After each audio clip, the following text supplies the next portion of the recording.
president of SUG, that's the Student Union Government, was the president. He was the first president of SUG, to the best of my knowledge, that made it a policy to use every resource available to him to empower the students. I remember that he brought facilitators from all over Nigeria to talk to students. When other SUG presidents preferred to organize parties during the student week, it was a massive, massive feast of empowerment. A lot of people that you know their names nationally and internationally came to empower the students. I had the privilege of being one of those that spoke to the students at that time. So Nonso has been consistent in this journey of transformation. And I think that is not going to change anytime soon. I think it can only get better. As a matter of fact, he's been doing pretty much well. So it's something I would encourage all of us, especially the younger ones, to do, to stick with him, so that you will also understand that though things are happening to Nigerians and Africans generally, we shouldn't give up on making our nation a better place. We shouldn't give up on making our continent a better place, rather than just run away and refuse to come back and then forget where we're coming from. I think we should deliberately and intentionally do things to make our home the place we want to be in. I have a simple charge. My topic is changing our mindset, a case study of HRVC. By the way, HRVC means Human Rights Volunteer Corps. I happen to have been the founder and the coordinator of Human Rights Volunteer Corps. As a matter of fact, my dream for the past several years has been to hand over the corps to someone. And it's a long story, but I have not succeeded yet.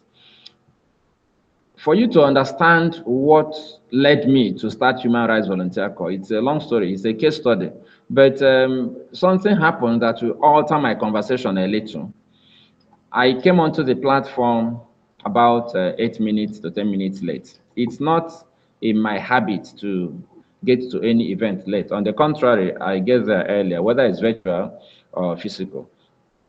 But you won't believe what made me ask Nonso for a little more time to sort out something. And this actually gives us a proper background of why we must build our nation. I will tell the story. I will try to make it brief, but I think I'll tell the story in such a way that we'll understand how pathetic we have become as a people. I was on the phone trying to help a woman get out of hospital. What happened was that this woman was impregnated by a man. She was married earlier. The marriage broke down. She has 4 kids. There was something that looked like another marriage. She got pregnant. They announced to the man after the scan that the woman was pregnant with twins and the man fled. And this is a real story. It's not a comedy skit. So when the man fled, the woman was stuck with 2 kids without any support in her stomach. So she had 2 babies in her stomach waiting to be delivered all by herself. Because she didn't have any money, when the signs of labor came upon her, she went to a hospital to have this baby. And this is where the story begins to get interesting. When he got to the hospital where she was supposed to have the baby, they asked her, do you have, how much money did you come with? No money. No relation came with her, no deposit could be made. And something surprising, maybe not so surprising to Nigerians, but something surprising happened. The owner of the hospital asked her if she could do a simple deal. We'll take care of you completely, and then you forfeit the twins when they are delivered, and we give you 1 million naira. I mean, this is happening now, not last year. And the woman, because she didn't have a choice, I met her physically, I interviewed her. She agreed. And then she was delivered by cesarean section. The 2 babies were hale and hearty. They were, in good health. Everything was working well. The baby disappeared because there was a deal. So after she was delivered, she didn't set her eyes on her baby. babies were taken away because there was a deal that she was going to get $1 million.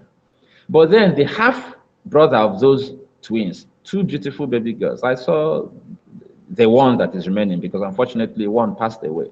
Long story, but I'm making it very short. So the half brother, who is a 21-year-old or something like that boy from the first marriage, said, I want to see my half sisters. When he came to hospital and they were telling him stories, babies died, he said, yeah, so where is the dead body of the baby, or dead bodies, whichever one? Some people were telling him one baby, some were saying two.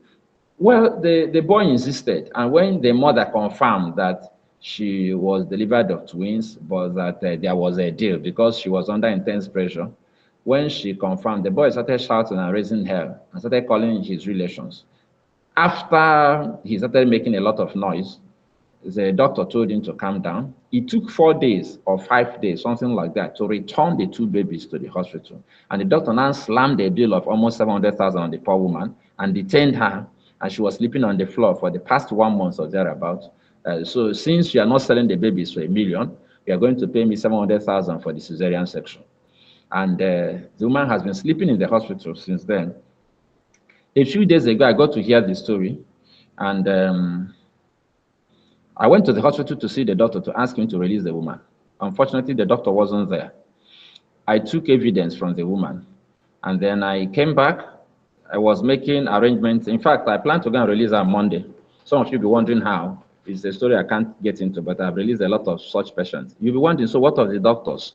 Well, I don't just release them to go away. I release them to make instrumental payments to the hospital. But then if you have detained a patient for up to 1 month, while we are discussing your payment, we will also discuss the damages you pay to the person for detaining the person illegally for 1 month. I don't want to get into that lecture. But the most important thing I want to point out is that while I told them to wait until Monday, that I'll come and get them out, because I had to involve some offices to collaborate with us, including the police, to go and bring her out, because it's illegal to actually detain a patient, even the patient is owing you money.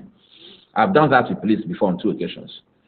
So today, I was called and I was informed that a good man had the story and decided to pay the outstanding bill. Somebody paid 100,000 before now, another person paid 100,000, and yet another person just offset the bill.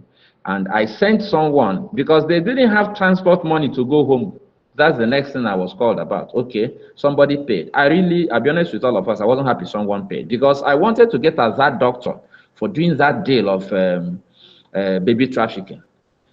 And I wanted to get them in that hospital. But I said, okay, fine, somebody paid, let's make progress.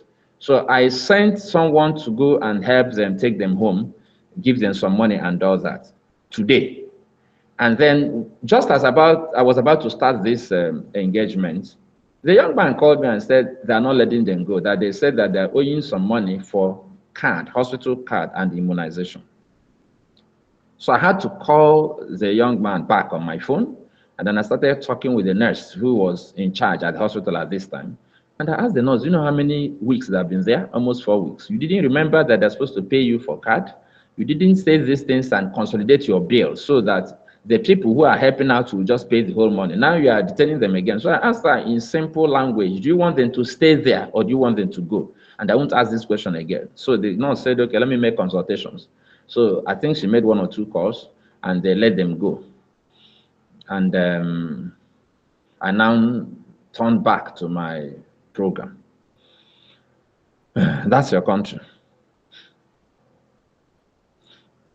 You know, it looks like we are talking about patients and doctors and baby selling and all of that. But let me give you a simple background before I get into the gist of this, my program.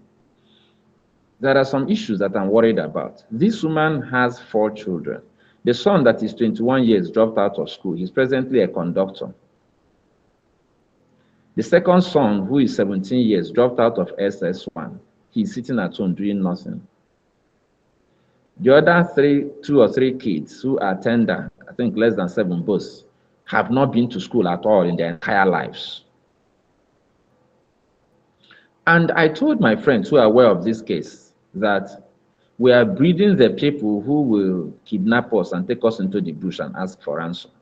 When we refuse to take care of them now, that they are vulnerable and they don't have help, and we are calling them names, whether you call them a Marjorie or you call them destitute or whatever name you call them, you're breeding the people that will attack you. You call them bandits, they attack you, you call them terrorists, they attack you, you call them kidnappers, whatever you call them. I wanted to make a strong case using this particular matter. As a matter of fact, as I'm speaking to you, the person I sent to help them is a professional videographer. So he did a documentary. He caught the picture in their room, the hospital, because I think we have to start telling these stories. We are intentionally creating our problems, and then we blame our problems for our problems. And for us to begin to solve the problems, we have to change our mindset. And that's what Nonso asked me to speak about today. Changing our mindset, a case study of HRVC. HRVC is Human Rights Volunteer Corps. I just told you a story. And I'll be honest with you, I was so sad today. I had mixed feelings.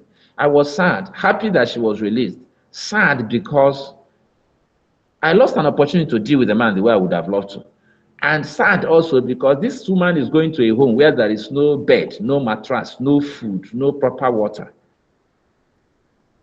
For some medical reasons, that baby is on NAN1. NAN1 is a special milk because she can't breastfeed the baby for medical reasons. And guess what?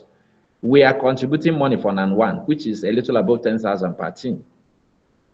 Sometimes you contribute 2 or 3 cans or 4, and you are worried that it may finish before you send the next one. And these are citizens. Those boys and girls are citizens of one of the wealthiest nations on planet Earth, called Nigeria. And we are living in an era of renewed hope. These people, as I speak to you, are entirely hopeless. My greatest worry is not their release. I was speaking to the family members today. I told them that my greatest worry is how to take care of them post-release, because these are the people who will deal with us tomorrow if we don't deal with their problems today. So I'll get into my slides now. Human Rights Volunteer Corps basically was conceived sometime towards the end of 2006. That's a long time ago. I was very young then. I was just angry with this country and so many things happening. So I started thinking about how ordinary people could make a difference. I was already making my own small difference. I refused to be intimidated by the big boys and the rich men. I was doing my own interventions for myself and for my close friends and allies. So before I knew what was happening, people started placing a lot of demands on me as a person. So I conceived the idea of having a space that people could learn some of the skills I had so that they would stop worrying me. So I created what I called a volunteer corps, where ordinary Nigerians could come for training and mentorship and discipleship so that they could do something very simple: know, enjoy, and defend their rights in a sustainable manner. And it was like a joke. A lot of people told me, oh, you're not a lawyer, you don't have legal training, you don't have money. They explained to me why it wasn't going to work. I didn't blame them because they had a mindset that you needed certain things to contribute to change. But then they didn't know that HRVC was founded on a new mindset that sought to shift the power to transform our human rights environment and other attendant issues to ordinary people, without funding from donor agencies for the first 5 years. Now, this is one of the distinguishing features of HRVC. When I conceived it, it was a little crazy. I said, number one, power to make change happen in the human rights arena should belong to the people, not to the lawyers, not to the criminal justice system, not to the human rights institution, but to the people. Because it's called human rights, not lawyers' rights or commission's rights. It's human rights, and it belongs to everybody. It's an inalienable right, a right that cannot be removed from us. So I was bold enough to say, oh, we can do this thing. But I said something funny, which my friends really concluded that this guy is crazy, this young man, something is wrong with him. I said that I'm thinking we should have a system that will run for the first 5 years minimum without asking for donor funds. And they asked me, so how are you going to fund it? I said, why should we ask for donor funds? If we genuinely cherish our freedom, we should be able to fund it. If 1,000 of us come together and we want to fight for our freedom in any way, whether we're fighting intellectually or fighting through programs or fighting, we should be able to fund it. If we are not able to fund it, then we don't value the freedom. And that's the first lesson you learn in this conversation. Nigerians are not ready yet to make Nigeria better. If you are waiting for someone, somewhere, somebody who is 1,000, 2,000, 10,000 miles away to give you money to fix your homes, then something is fundamentally wrong with the way you think. And that's what we are doing. So I decided, for no reason, except that I didn't want to beg anybody for money, that we'll do it without funding for the first 5 years. One of the things I wanted to do was to check if we were passionate enough about change to actually be the masters of our own destiny. And you see, I also decided to depart from the normal mindset that if you are going to make change happen, you are going to be a big man, you are going to be so well known, you have what we call name recognition, you have money, or your parents are rich, or you have a godfather somewhere, or you have a PhD in law, or you have a first class from the university. You have things that gives you pedigree. I didn't have any pedigree. The only pedigree I had was my passion and my good head. When I met Nonso, I went to his school to speak on leadership. As a young man, no fanfare, I drove my humble car to the school. We met in a classroom. And one of the speakers, who till today, I speak to primary school students, I speak to undergraduates, I also speak to international conferences. For me, it's about making change happen. It's not about the honorarium, the siren, the type of car you move me from the airport to the venue. In those things are immaterial. And this is why we are not making progress. I'm not saying that people who are very busy must go to talk to primary school students. But I'm saying that if you are so busy that you won't find time once in a while to go and empower the future of your country, something is wrong with you. Remember that the world stopped for a while to bury a man called Jimmy Carter, who America should have forgotten long ago, because of his values. This man, after being president of America, still went back to teaching Sunday class in church, the Sunday school. Who does that in the present day world? That's after being president of America. You are not preaching in your own church. You went back to teaching Sunday school, which you were teaching before.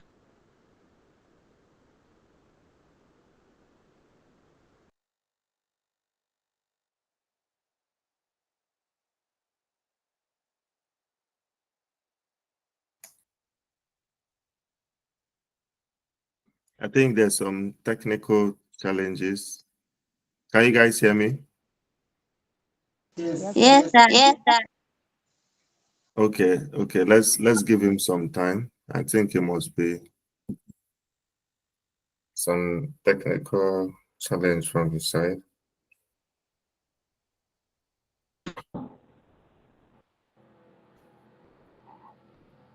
Check the network. So we can hear you now. Can you? Okay, you can hear me now. Yes, sir. So when did you stop hearing me? Yes, sir. I said, when did you stop hearing what I was saying?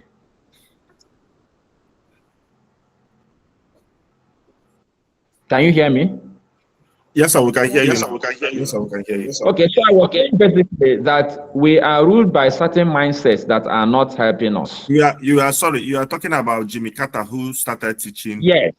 So I was saying that if Jimmy Carter, after being president of America, could find time to go and teach Sunday school, and people tell you, oh, they're so busy that we can only talk to audiences of 10,000, we cannot find time to talk to undergraduates and all of that, then we are missing it. Because if you want to know how your country will be in the next 10 years, 20 years, check what you're telling undergraduates. If you want to know how your country will be in the next 10, 30 years, check what you're telling secondary school students and primary school students.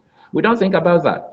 And I say these things for the benefit of some of you who aspire to be change makers. We need to change our mindset about change. Because we are ruled by our mindsets, and we are unfortunately also ruined by our mindsets. I'll say this again. We are ruled by our mindsets, and we are unfortunately ruined by our mindsets.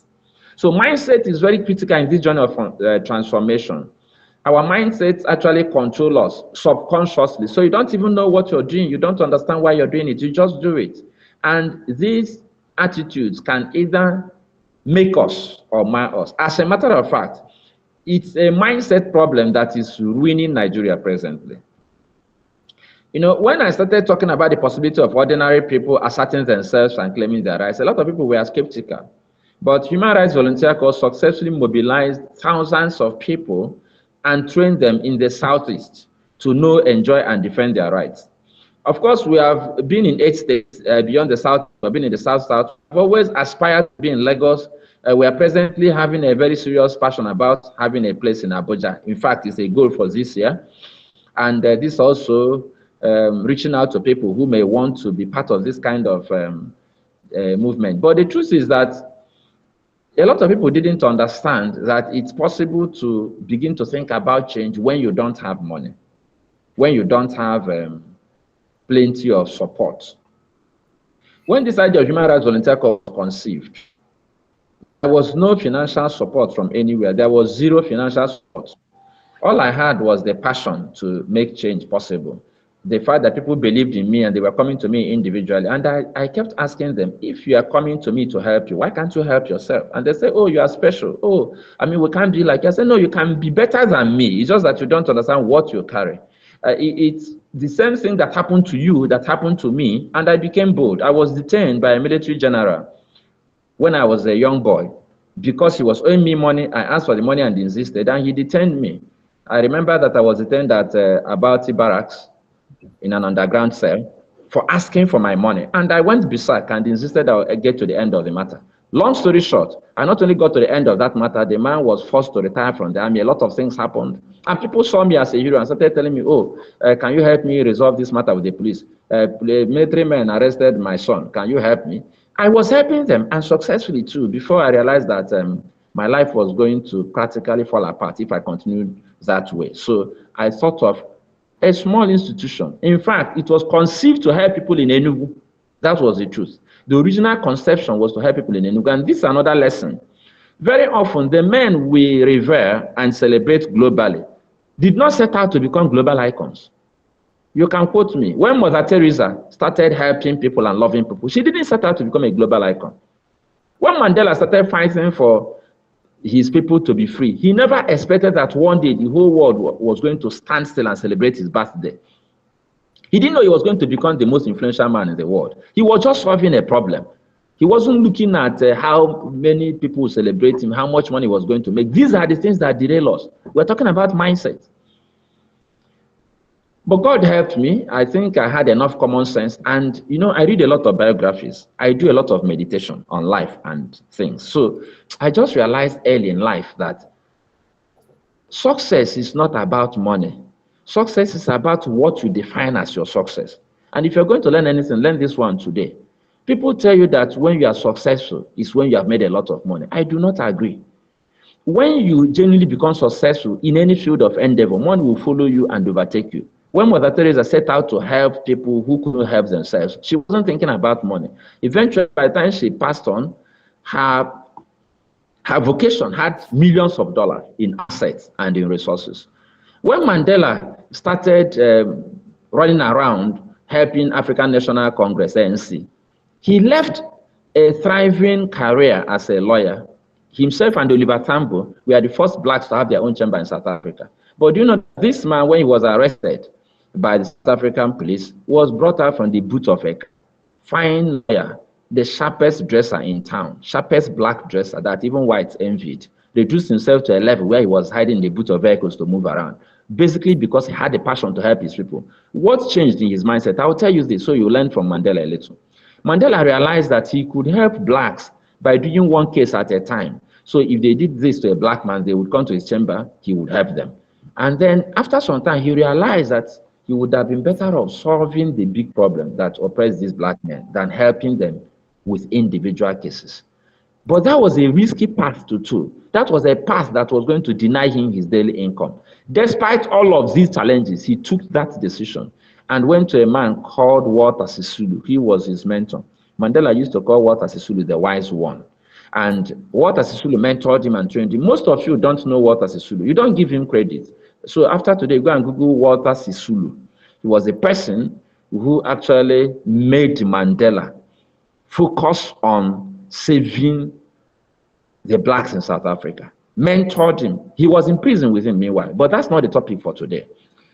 Now, why am I talking about all of these things? These things revolve around mindset. Mandela could have decided to become the most successful black lawyer in town, drive fancy cars, get privileges from the white because he was a lawyer. But he chose a different pathway. He decided to help his people, even if it was going to cost him something. That was a brutal mindset that we need today in Nigeria. Many Nigerians who are complaining about Nigeria are positioning themselves to eat from the table of the devil. They're positioning themselves to be that politician they're complaining about. And I'm not joking. Very few Nigerians are sincere about their passion to save Nigeria. Very few, whether it's from the north or south or east or west, very few. Most people, when they get into office, you can't recognize them anymore. Basically because they don't understand that success is not about how much money you make, but how much impact you make, how much investment you make in people's lives. Now, and if you understand this, you realize that when you invest enough in people's lives, whether you ask them for money or not, nature itself will mobilize resources in your direction. If I have all the time in the world, I will also give you some examples. When I started Human Rights Volunteer Corps, it was tough. I mean, Nonso was there. It was so tough that some people thought I was mad. I used my own resources, my meager resources, to fund Human Rights Volunteer Corps. At some point, I ran out of resources. But then I had a few people who believed in me, and I told them we have to make this thing work. We started making it work. Somewhere along the line, I became practically insolvent. And then my creativity kicked in. We now created our social enterprise unit. We started doing things to the extent that 3 years after I founded Human Rights Volunteer Corps, we had more impact than any other NGO in the Southeast in the area of human rights. You can go and ask, you can quote me, among ordinary people. Now, if you go and ask the NGOs that give people hundreds of thousands of dollars, they will mention big names that they give money. And with all due respect, they don't know what they do with the money. But if you're talking about mobilizing people and helping them real time to solve problems, we are the champions. We had 8 offices in different places in the Southeast. We never got $1 funding. We had vehicles, 3 vehicles, for emergency services. We never got $1 funding. We had more than 3,000 volunteers, active volunteers in our nature and the environs. Apart from other places, we never got $1 funding. And we were helping people real time, just like I told you about the person we are helping in this case. And we're not just helping this woman to get home. My biggest worry is how do we take these boys back to school so that tomorrow they will not catch me, because they may catch me and take me into the bush. I don't want that to happen to me. So these are mindset issues. Now, if we are not able to guarantee the rights of our citizens, our democracy cannot work. That's why I'm passionate about human rights. A lot of you cannot talk to your representative. You cannot talk to your senator because you are afraid. A policeman is following him around. And you know what happens to us when we talk too much? People are afraid to talk to them, to hold them accountable. If they come for a town hall meeting, we don't ask them the difficult questions. You know, whether it's in the north or the south or the west, we don't ask the difficult questions. We don't want to put them on the spot because we are afraid for your life. You're afraid for your safety. You're afraid you may be arrested. You're afraid certain contracts may not be given to you. But if we want democracy to work, citizens must be able to call out political leaders and hold them accountable without fear of retribution. At least we are in the era of social media where we can all rise to the occasion and defend our own. Of course, you know that a young man is being tried in northern Nigeria because he called the governor out, and we are all responding to that. As a matter of fact, these days, if you are persecuted for that, you become a hero. And if you have a social media page, invariably, you hammer on a lighter note. But the truth of the matter is that it's easier now than when we start.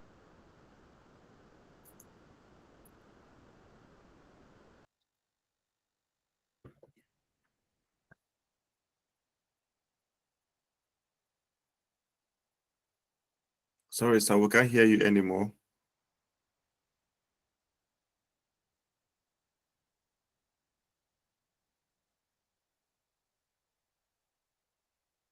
I think there's another network glitch there.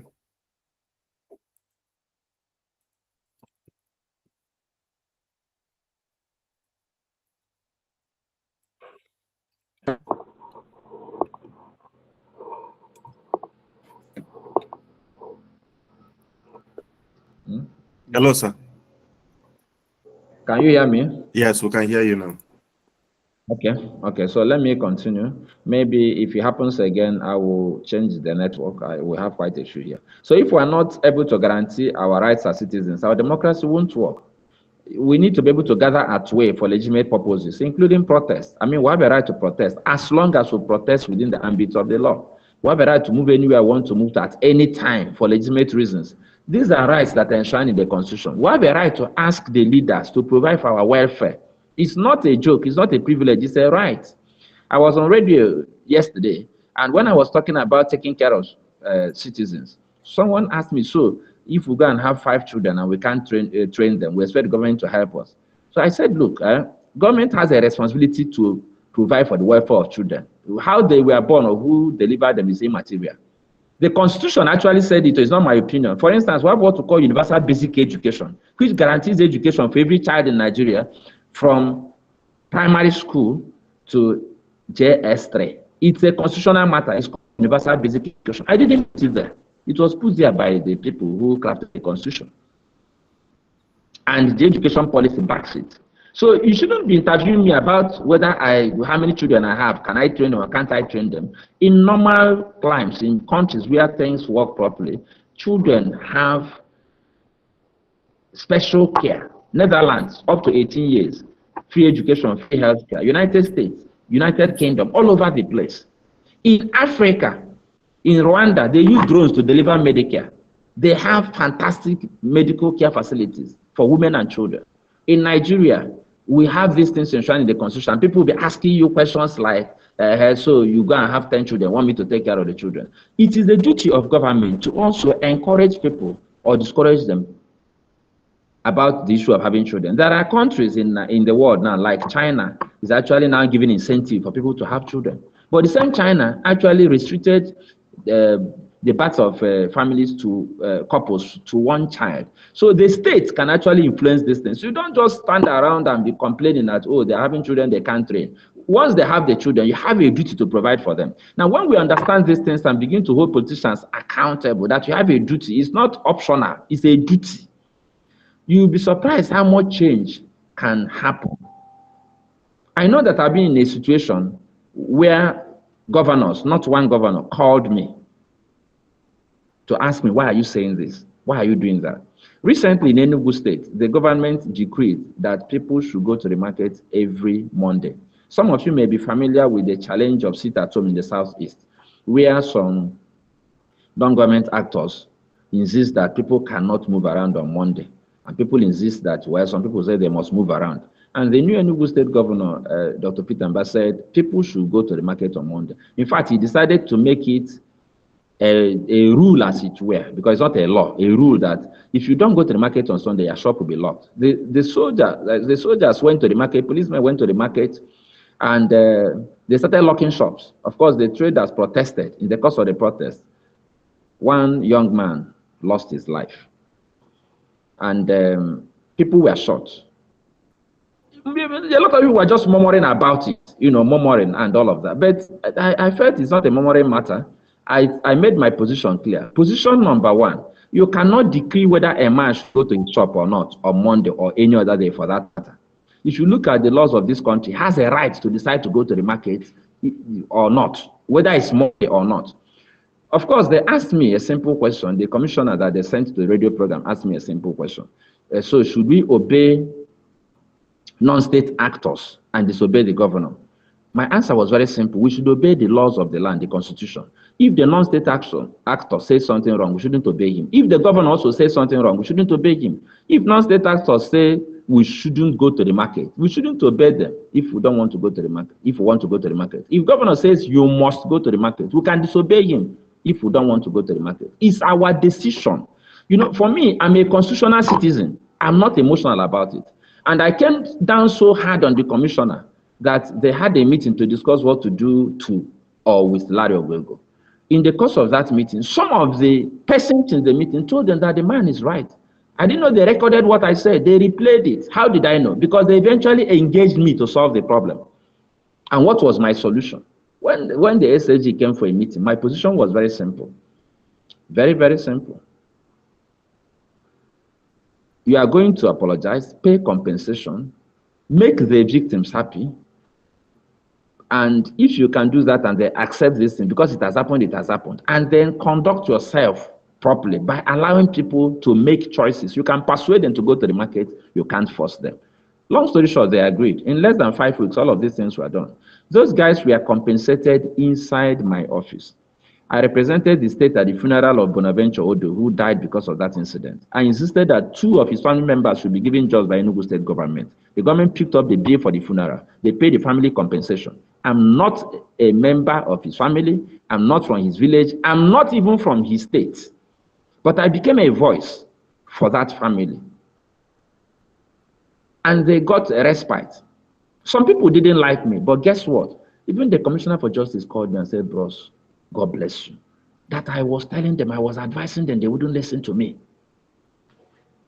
So men in that meeting defended my position. They said he's right. Oh, the man said it clearly that he wants everybody to come out on Monday, that he too comes out on Monday, but that you can't force people. So we have to realize that we have a choice. That is the essence of democracy. That choice should be respected.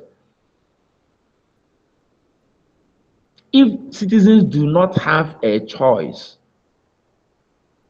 we cannot develop this country. If we do not have that capacity to make proper choices, because sometimes government would want to force us to make certain choices. But you see, when you force a person to do something, the moment you remove that force on that compulsion, the person will start doing whatever he was doing before.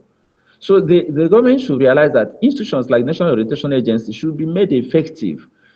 Churches should come in, family units should come in, CSOs, genuine CSOs and NGOs, should come, not NGIs, NGOs. You know, NGIs, non-governmental individuals, or we have NGOs, non-governmental organizations. When we begin to educate people and transform them from deep down, things will change. Human Rights Volunteer Corps was able to raise, up to now, we have raised more than 20,000 volunteers who registered and were trained officially. But we have made contact with more than 200,000 persons in training sessions that were not with certificates or formal training. That's more than 200,000. How do I know? Because we keep the tab. Without actually paying money for most of our programs, we have spent the longest number of hours educating people on radio. As a matter of fact, last year, I was running a radio program at Abuja from Enugu via the phone, 1 hour every week on human rights, 30 minutes every day on general national issues. So how come we're able to get airtime without paying? Because a lot of people ask me this question. NGOs ask me this question, that for everything we do, we pay. So how come you don't pay? My answer is simple. Because you are running a commercial venture in the name of NGO, you get money for everything you do. You get paid too. You talk to people, they pay you. You organize a meeting, you eat food 5 times a day. You pay yourself, you pay them. So you should also pay the radio station. But because I run what I run on the basis of sacrifice and passion, I don't pay anybody. African National Congress wasn't paying anybody when they were fighting for freedom in South Africa. I don't see why I should pay a person for us to fight for our freedom together. Society cannot develop in a holistic manner if citizens do not have the freedom to assert themselves. It's very important. And the traditional model for NGO operation in Nigeria has failed us woefully. A situation where we go cap in hand, begging donor agencies, begging the same government that are impoverishing us to give us resources. So you want to hold INEC accountable, you go to the same INEC to fund your operations. You want to teach citizens how to manage national issues. You go to institutions that do not want us to be able to compete globally. That doesn't really make that much sense to me. The traditional model for NGO operation, which we borrowed from the West, is not helping us. I say that boldly without apologies to some of you who may be running NGOs. A situation where if I come to a meeting where we will discuss how to make Nigeria work, whether that meeting is in Kano or Lagos, and people will be asking me how much is the per diem, that this one is not, look at the type of hotel they put us in, that they are giving us food. I look at it and I ask myself, are these people really the people who are going to make this country work? No, ask yourself that question. So we have commercialized change. The traditional model is not working. We have to change it. You have to learn how to raise your own funds. People who crave freedom are willing to pay a price for freedom. I was in South Africa where I spoke at the graduation of some people who attended the executive leadership course for the Institute for National Transformation. And they asked me a very interesting question. They told me, look, all over Africa, people look forward to item 7. So all these trainings you conduct, people come for training every time. Do you give them food? How do you find money for the food? I explain to them that I don't give them food for the stomach, but I give them food for their minds. And that is my answer everywhere. When people gather, I explain to them clearly that I'm going to give you food that is far more important than the one that will enter your stomach. That if you digest the food I'm going to give you, your stomach will be permanently fed because you will stop the miscreants and the thieves who are stealing the food that goes into your stomach. But if you insist on the food that will go into your stomach at the expense of the food I want to give you, what will happen to you is that you will never have food in your stomach, or you have it intermittently. So we have to learn to fund our freedom. We have to find our voices. We must fight for change. We shouldn't talk about change casually and beg for change. No, sir, no, ma. I'm not saying you should go and carry cudgels and weapons and guns and start fighting. The major fight we have to fight is mental, is psychological. Emancipate yourself from slavery, because nobody but us can liberate our minds. If you don't emancipate yourself from mental slavery, you will be a slave forever, no matter how much money, how much donor funds you get. You get deeper into the hole. You travel abroad, attend conferences, post it on your social media, show how big you have become in the civil society sector. Showed us that you are now in the United Nations, this and that. So after all those things, what has changed? When I look at some of these men and women, sorry, I respect your achievements. But then I think you missed the target altogether. You have achieved stuff for yourself. You're a businessman, probably you've made money, you have made a name for yourself, you have a fat bank account, but there is no change now. You are doing these things for change. Have you ever checked your KPI, your key performance indicators? You are doing prison reform. So has the prison changed? You are doing police reform. Has the police changed? We are working against gender-based violence. Don't you see it's increasing? Do you know the number of cases we are dealing with in the north, in the south, in the west, in the east? Social media is there to tell us. So fighting for change is not something you expect a white man to pay you to fight in Nigeria. No. It's your freedom you're fighting for. If you are not able to fight for your freedom, something is wrong with your head. If somebody has to pay you to fight for your freedom. You see, if a kidnapper or something bad happens to you and you're put in a home, listen carefully to me. Sorry, I pray this doesn't happen to you. But let us assume by chance somebody is kidnapped and then the person is in a bush. One of the things that I know that crosses the mind of every victim, I interviewed one last week, is how to escape. Once they see something that looks like opportunity, they will begin to think, how do I escape from? They don't raise funds. They don't raise. One of them that escaped in Lagos, trekked long distances, ran through mud, did also. Some of you may have seen the story. He was kidnapped by the king himself. That's what the man they call Evans. He escaped. He wasn't looking for donor funds. He escaped with his 2 legs. This is a big man. Nobody begged him to escape. In boxers, he wasn't thinking of his dressing. And that is how we're thinking. We are trapped in this country. We should be thinking of how to escape. We shouldn't be looking at escaping in air-conditioned hotels, in fancy seminars. So people who never entered aeroplanes in their life, NGO paid for them to enter, some of them business class. So we gather 50 persons at Abuja from different parts of Nigeria to talk about topics that nobody will talk about. People will go shopping and tell you to call them when the food is ready. I'm telling you things I've been involved in. And I look at them and I wonder, is this how we're going to make this change happen? Then after, they go back to their respective cities in flight. After that, how many times do they fly? Apart from the big men and women of the NGO, those who are doing business, all these small girls and small boys who fly all over the place, do they fly after that? The answer is no. So it means that we are more interested in the benefits of belonging to an NGO than the change we are claiming that we want to facilitate in our environment. If we don't shift away from the old paradigm of begging our slave masters to fund the removal of our slave chains, we will never be free. I will say that again. If we don't shift away from the old paradigm of begging our slave masters to fund the removal of our slave chains, we will never be free. The same people who tie the chains around your wrist are the people you are begging for resources to remove the chain. And the biggest chain is not what you think it is. It is mental slavery. You are not growing homegrown solutions to your problems. You are not thinking of homegrown solutions. You want to create a new system of democratic governance. You borrowed everything from the United Kingdom. When it failed you, you borrowed everything from the United States. It's failing you again. Go to Rwanda. They adapted systems to meet their needs. Are they doing better? Yes, they are. They are. Go to our schools. We borrowed, see, why should we wear suits in a Nigerian school? Go to the elite schools, Lagos, Kano, Abuja. You see young children wearing suits, sometimes three-piece suits, in blazing hot sun in tropical Africa. Isn't it foolishness? Why can't we wear adire and batik in our schools? We should be wearing jumper. We live in the tropics. Who did this to us? What's wrong with wearing proper clothing in our schools?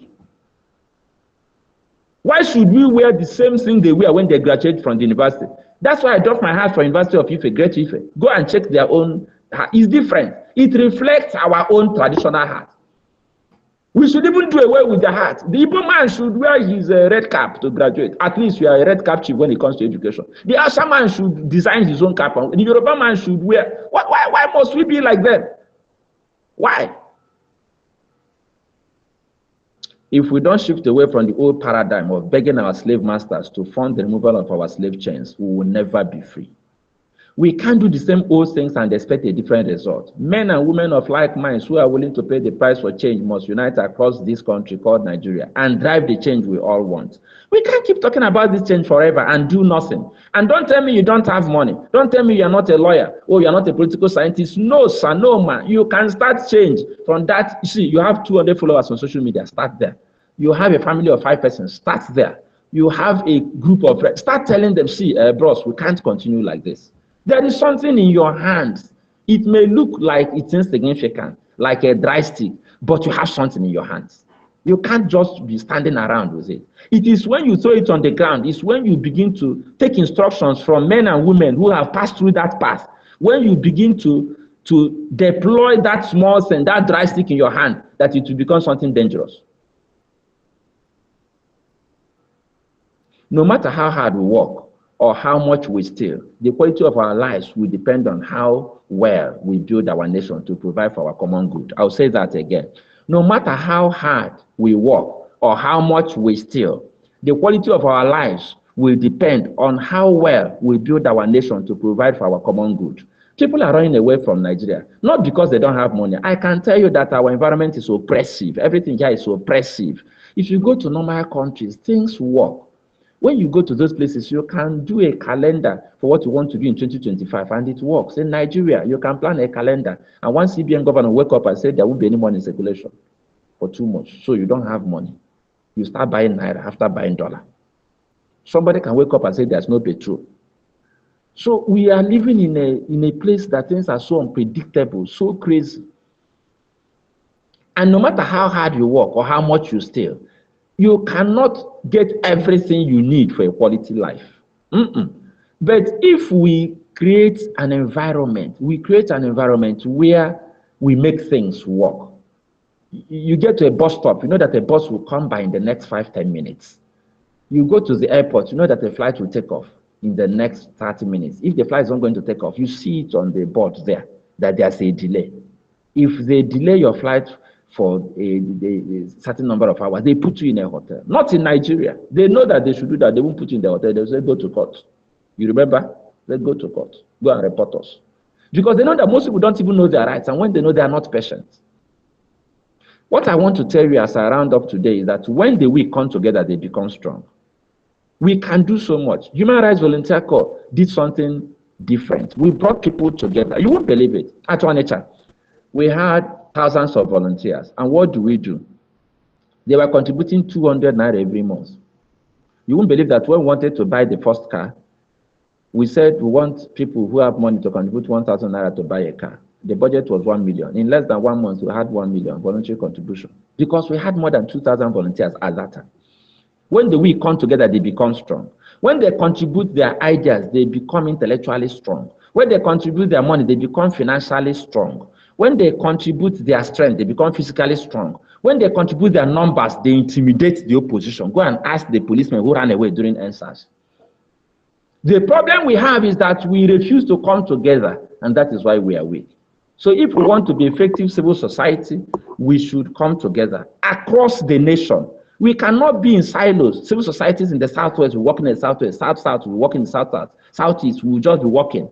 We don't even know ourselves across the board. So when you have a program in the Southwest, the North will not be involved. When you have in the North, the West will not be involved. No.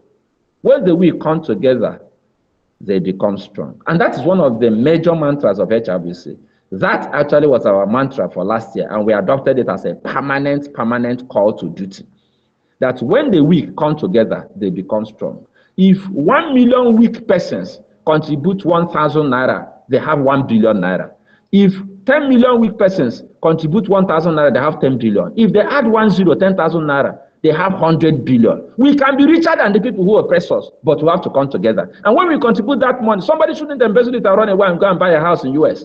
When people know that you're honest about using their money to solve their problems, they'll give you the money. That is how come I can function with HRVC, and we have the resources to do it because I manage the resources prudently. The leaders manage the resources prudently. I contribute my own resources, and we have agreed that when the weak come together, they become strong. Thank you very much for your time. May God bless you as we come together and become stronger. Nonso.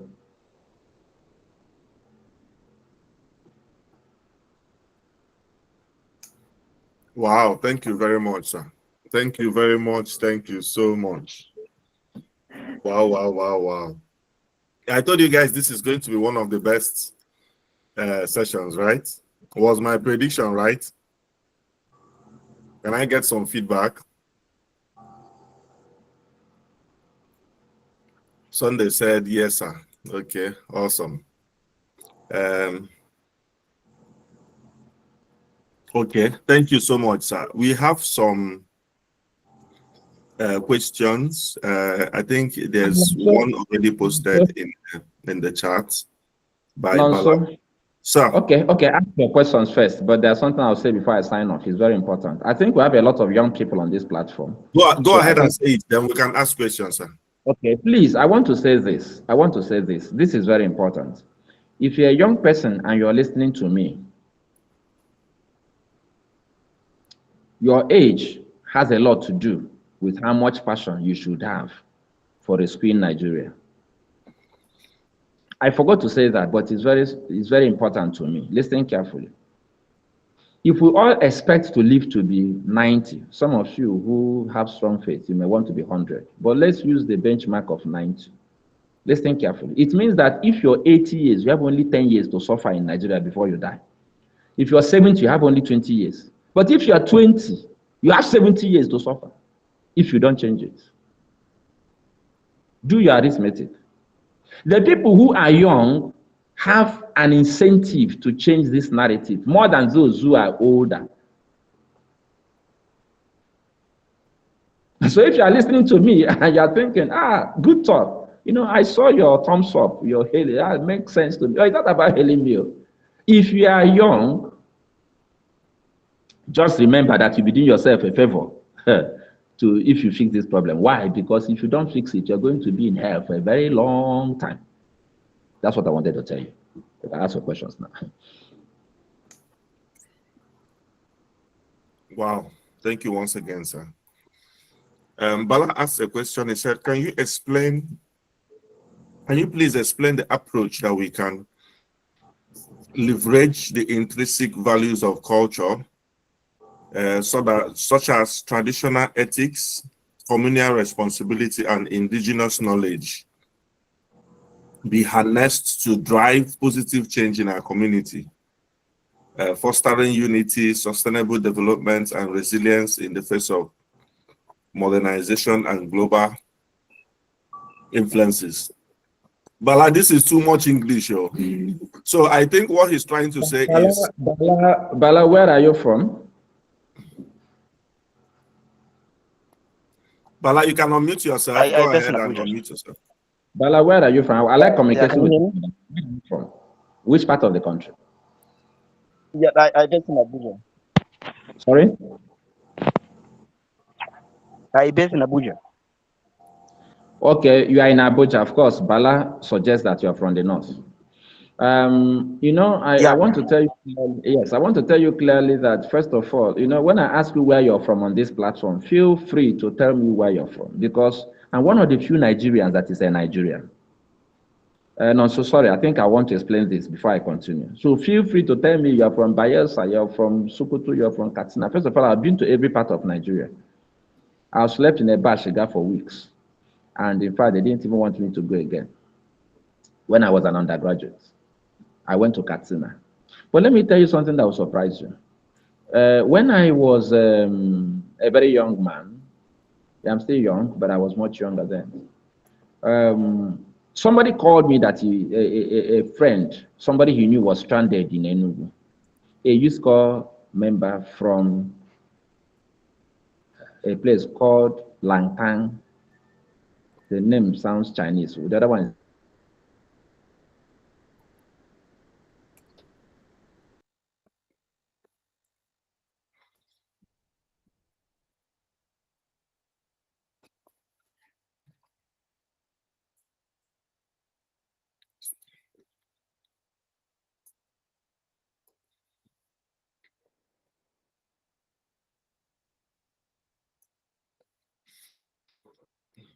Let's wait for him to connect. I think there's a network glitch again. Can you guys hear me? Can you hear me now? Okay, yes, we can hear you now, sir. Yes, sir. Hear you. Yeah, loud. So I was basically saying that I had the privilege of accommodating somebody from Plateau State that I didn't know from Adam, who came to Enugu to serve for 1 whole year. He lived in my house, ate my food, drove my car. That was the first car I bought at that time that I valued like a beautiful woman. But you know, when the young man finished serving in Enugu, he refused to go back to Plateau. He fell in love with Igbos. He told me clearly before then, I didn't like Igbos. I was suspicious of them. But he had not seen this kind of love before. He became my brother. He refused to go back to the north. He said, I'm going to stay here. But because his father was late, his mother wanted him back. He was the first son. And guess who persuaded him to go back? The same me. The mother called me and begged me and said, he is now his senior brother. He takes everything you tell him. Please beg him to come back. I need him to raise his siblings. So I have a family in Plateau State. Last year, I lived with a young man called Musa from Katsina State. Another long story. The one I met Musa was dramatic. Musa is in Katsina now. He may still come back. We are thinking of whether he will finish this degree. He had his OND. I took him, Musa, just like that, and I spent 1 year with him. We are living in the same house together. My family is not in Nigeria. So when I tell my friends I'm living with Musa, they shout, what? Musa? I said, yes, from Katsina. I said, how? I said, Musa is my boy, is my friend. I live with him. You see, so I've built bridges in Nigeria in a practical sense. I tell Nigerians, look, all these stories you're telling on social media and all this nonsense you are doing, that when you check it properly, there is no problem between the ordinary Nigerian in Sokoto. This topic I'm raising now is important too. It's part of this conversation. Whether you're in Sokoto or Meduguri or Onitsha or Ilesha, see, we don't have as many problems as they tell us that we have. If not, the Igbo man will not buy suya from the northerner, from the Hausa man. He won't buy onions, he won't buy tomato. The Hausa man will not buy motor pass from the Igbo man. It's the politicians who don't have anything else to tell us. So when they want us to vote for them, they confuse us. They'll tell you these people are not the same with us, so vote for us. That they are dragging power with us. We are not a perfect nation, but we can do better. There's a country called Canada. They have a region, a French-speaking region called Quebec that was colonized by France. Today, Canada has 2 parts. The minority speak French, the majority speak English, but they are one nation and they are doing well. Quebec wanted to actually leave Canada. They had a referendum. Majority said we want to stay in Canada because it's a bigger country. They stayed and they were perfectly integrated. I can go on and on and on. Now, why am I saying this? If I ask you, where are you from? I want to just understand how I'll answer. But I'm a Nigerian. That's in perfect Nigerian. You know, a lot of people think I'm stupid. I tell them, you are the person you don't understand. You lack understanding. Because as it is now, you're a Nigerian. If you are traveling, you use Nigerian passport. You don't use any other passport. You can deceive yourself if you like. But until you become anything else, you're a Nigerian. You can have your ethnic identity, which is legitimate. You can have your religious identity, which is legitimate. But they should serve to enhance your national identity. People, when they see you in America, will not say you're a Muslim. They will not say you're a Christian. They will not say you are Igbo. They will not say you are Hausa. They will say you are a Nigerian. They will treat you like a Nigerian. So if your country is known as a country of fraudsters, they will treat you like a fraudster. If you are known as a country of people who do dubious things, they will treat you like that. They will not isolate you and say, oh, your people are hardworking, your people are this. They won't do that. So enough of that. Bala, I will give you my own experience. You know, Africans have a way with working together to serve community. When I talk with people in the course of promoting the philosophy of human rights volunteer corps, I remind them that before the white man came here, our community development was based on community service. Do you remember that in Africa, we didn't have contractors in the olden days? Everything was done through volunteering and community service. And we had values that were so strong that nobody could embezzle money that was entrusted to him or her for community service. That was unthinkable. You don't even think about it. Now, why am I saying this? Because you can leverage on those values to remind them that they are not who they have been painted or trained to become.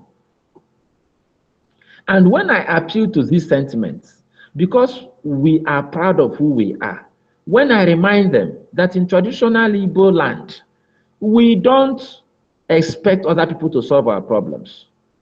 We solve them as community. And that is an African principle. It's not exclusive to the Igbos. It's the Ubuntu principle that works for Africa. I am because you are. You are because I am. So we can leverage on those sentiments to challenge our people to rise above the self-centeredness that we have learned from the West. That if I'm coming for a meeting to think of how to build a school in my community, you have to give me food and give me transport money so that I will develop my hope. Who does that? So if you are coming for me to teach you how to build a house for yourself, I will give you food and give you transport and beg you to come. It doesn't work that way. So we have more than enough references to demonstrate that in traditional African society, we run a socialist system. We are not capitalists. We are actually near perfect socialists. That's why we didn't have destitutes. I will speak boldly for the Southeast. In traditional Igbo land, there were no destitutes. Every family took care of their own destitutes. And then the village took care of destitutes if the family couldn't. We are because you are. You are because we are. So you need to tap into that sentiment and then use it to motivate and challenge people to rise above this NGO. Sorry that it appears I'm mocking NGOs, but I'm not mocking them. There are several NGOs that are doing very well. They get the resources, they use them properly. But what happens if the resources stop? We have a Trump in charge in America. Some of your money is not coming. I know 3-4 NGOs that have shut down in Enugu as I speak. More than 300 persons lost their job. I don't want to mention the name because they said there's no money. Now Trump stopped the money. That is what happens when you depend on people to do what you have to do. So we can challenge our people to build our communities ourselves by tapping into the traditional values we referenced. It's a common denominator in Africa. It's not exclusive to any ethnic group. So you can do your research, find how it worked for your people, and use it to challenge them. You'll be surprised how they'll respond. They responded to me. I believe they will also respond to you. And I hope I've answered your question. Thank you very much, sir. Any other question? Any other question from anyone?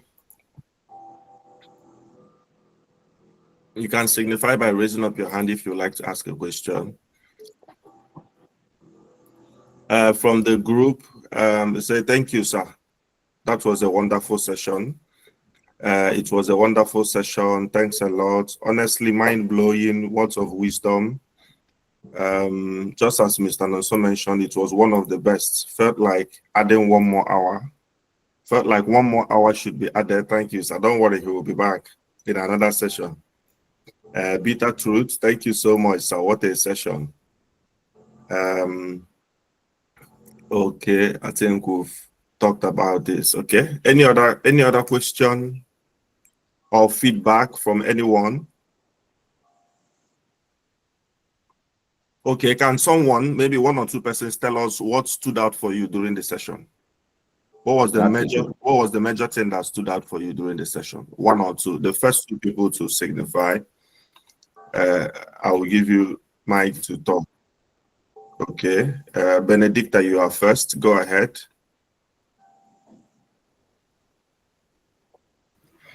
Okay, good evening, sir. Thank you so much. That was a wonderful session. Thank you so much to the speaker too. What stood out for me was integrating our own originality into what we do as Africans, as Nigerians, not copying all these borrowed things. Like when you talked about the wearing our own attires, our own African attires to schools instead of using the white man's three-piece suits in tropical Africa. That really stood out for me. Okay. Okay. Thank you very much. Olalekan, go ahead. Okay, thank you so much, sir. That was, as I said before, it was awesome. It was, well, just like our superior here said earlier, we are not disappointed at all. Felt like you should not stop at all. So now, what stood out for me? I know you mentioned earlier, sir, that it shouldn't sound as if you are mocking NGOs. Frankly, I don't see it like that. I belong to a lot of NGOs, and so, to be honest, it was an eye opener because you know aspect that I really picked in what you said is the aspect where you talk about, like, maybe when you get grants or you get donations from all these foreign organizations and all that. What happens when those resources you are getting from them? What happens when they stop? I mean, that really opened my eye. That really opened my eye, and I learned a lot from it. Then again, you mentioned something about us, you know, trying to get the shackles of slavery in our hand off and requesting for resources from those who put the shackles there in the first place. You know, all those words was like it was knocking it was knocking on my heart. So it's really nice. It's really nice. Thank you so much. Thank you, sir. Yeah, thank you. Thank you. My pleasure. Thank you. Thank you. Thank you very much, sir. I wanted to ask a question. You can ask. Following your experience with HRVC, what are the key principles that you think that anybody who is trying to change Nigeria, something that you attribute is, I mean, we are all trying to solve a problem, but you have shown that it's possible to solve the problem really with limited resources and starting by yourself. You've trained up to 20,000 volunteers, been able to reach more than 200,000 people. Okay. And part of what we are trying to do, even post-fellowship within PowerShift, is to see how we can train more Nigerians with a renewed mindset of seeing things differently and doing things differently. Anybody who would want to engage in such a venture, what will be your advice to them from your own experience? This is a very powerful session that I will just try to crystallize the most important things.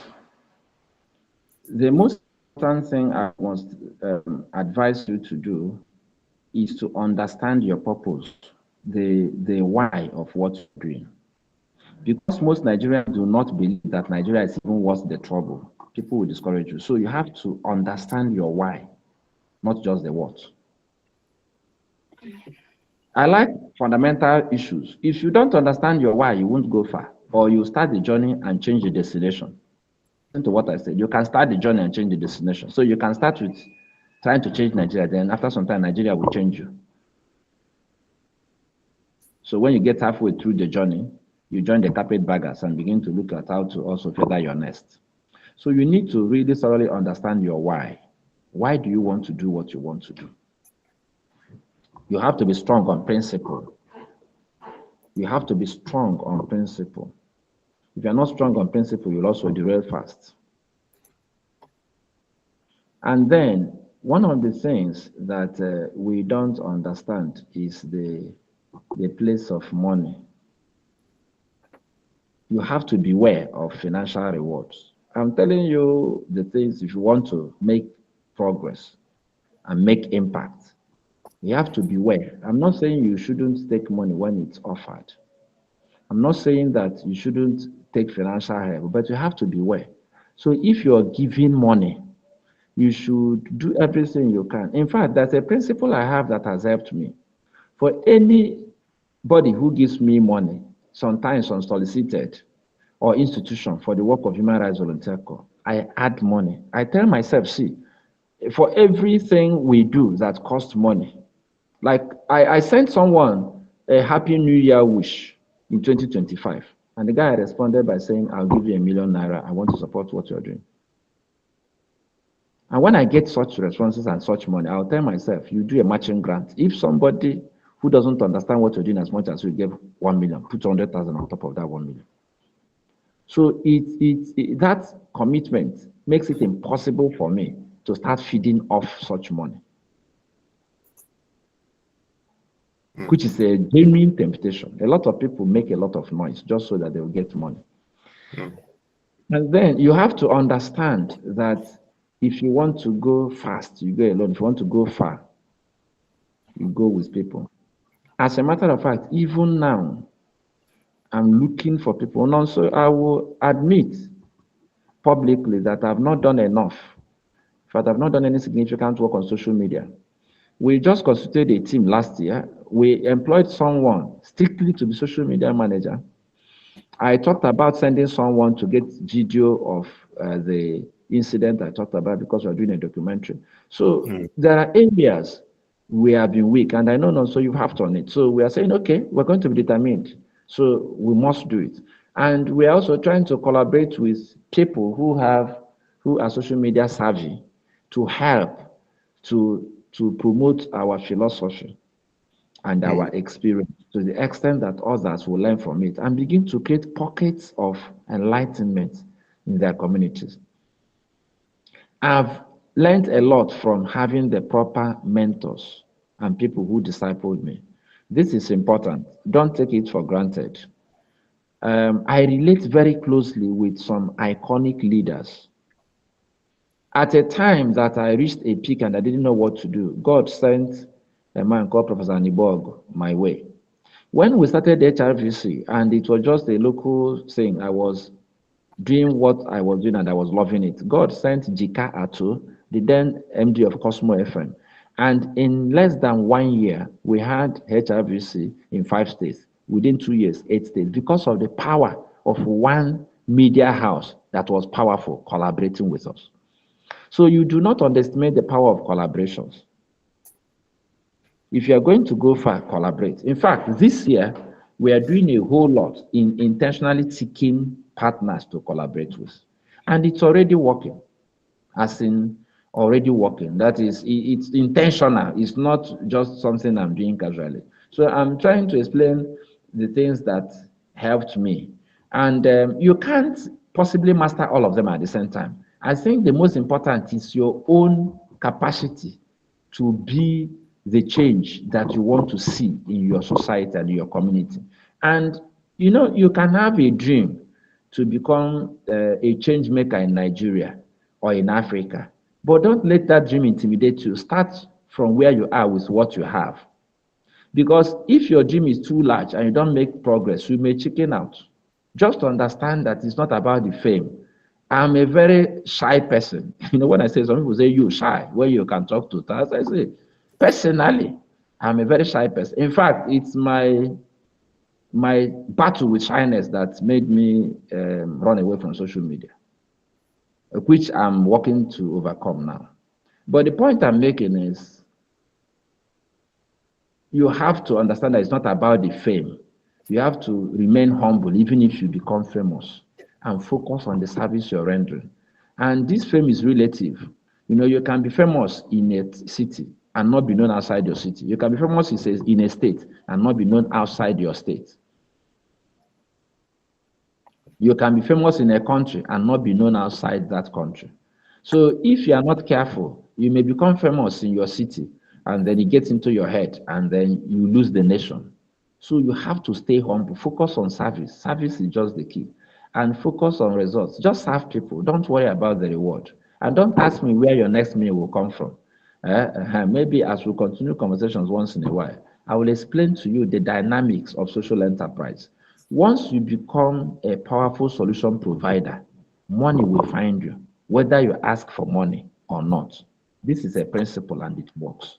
So if you can hold on to some of these things I said, especially starting with yourself building yourself to be a person of integrity, building yourself to understand the why for your passion, not just the how, the why. If you understand collaborations, have some powerful mentors, role models when you can't reach them, people who will disciple you. When you have some of these things, you'll be surprised how your life can turn out even faster than you envisaged. When you stand on the shoulders of those who have accomplished a lot, you see further, faster. If you choose the good journey, if you choose that you must trek there by yourself, you waste time. You don't have to reinvent the way. But you have to be careful who you choose to stand on his shoulder. If you stand on the shoulder of a crook, people will see you as a crook, though you may not be one. So these are some of the things I'll say for now. And I hope that the fellows will begin to conceive specific things they can do. Everybody has a gift. There's nobody that was created that wasn't endowed with a powerful gift by God himself. So don't even look outside your gift. Just find your own gift, your area of strength, and deploy it for change. I think that's probably one of the most valuable things I'm telling you today. Don't try to be like me. You are not me. Don't try to be like Nonso. You are not Nonso. God deliberately created all of us to be like the eye and the legs. The eye will first see it, and the legs will take you there. So we are all here for a reason. Find out your strength, your own very area of strength, your passion, and then deploy that your strength for change. Before you know what is happening, others will provide the missing link for you. And one day you look back and ask yourself, how did I get here? On a funny note, so the first time I went to speak in South Africa, I was actually, sometimes I have tears run down my face because I was a local boy trying to save a few of my friends in Enugu. And I don't know how it happened. And it was shocking to me, and somebody paid for me to come to South Africa and teach them how to do what I was doing. I didn't sleep a wink in the plane. I was just asking myself, how did you get here? I was saying, God help me. And I had 45 minutes to speak, which was a huge challenge for me. You know me, I like taking my time. They gave me 45 minutes. I said, God help me, 45 minutes. So what if I don't justify all this money they spent? But guess what? I spoke for 40 minutes and the ovation lasted for 5 minutes, and I had my 45 minutes. God came through for me. So don't see, we all have our inadequacies. We are all very ordinary people. Sometimes we're able to do extraordinary things, and people think we're extraordinary. For some of you who may not know, Nonso did exploits. He ran for an election, and he did something nobody felt was possible. If not for P2B, by now, Nonso will be the representative. He defeated PDP with all the money. It had never been done before. So I just want to encourage you to know that all things are possible. As far as I'm concerned, Nonso is my representative because he didn't win the election, yes. But the truth of the matter is that if you allow them to compete as candidates, he won. It was P2B that defeated him. It wasn't the candidate that was declared. So don't be intimidated. Do what you have to do. And you'll be surprised that help sometimes will come from the least expected corner. Nonso, thanks for the privilege and the opportunity. And for all of you who listen to me, thank you for enduring this my tirade. Thank you so much, sir. Thank you so much. We are very grateful. We are very, very grateful. And I've made notes. I've made note of the dynamics of social enterprise. I've also made note of that, and I will make sure we remind you to give us that link in the future. Thank you so much. Nonso, sorry, let me also help you. This is important. If you understand the dynamics of social enterprise, then you won't be afraid of starting something you won't finish, because the dynamics of social enterprise will give you the confidence that the solution to the problem is in the problem. So the money you are looking for is in the solution you are providing, without in any way sabotaging what you're doing. One day we'll have that conversation. Thank you very much. Thank you, sir. Keep what you're doing. Don't despair. Don't think that the change is not happening. Of course, we know that people like me would have given up long ago if we didn't understand that after the darkest part of the night, the dawn will break. Yes, sir. Thank you, sir. Yes. Thank you, sir. Thank you. Thank you for the encouragement. I also needed it. I was sharing with them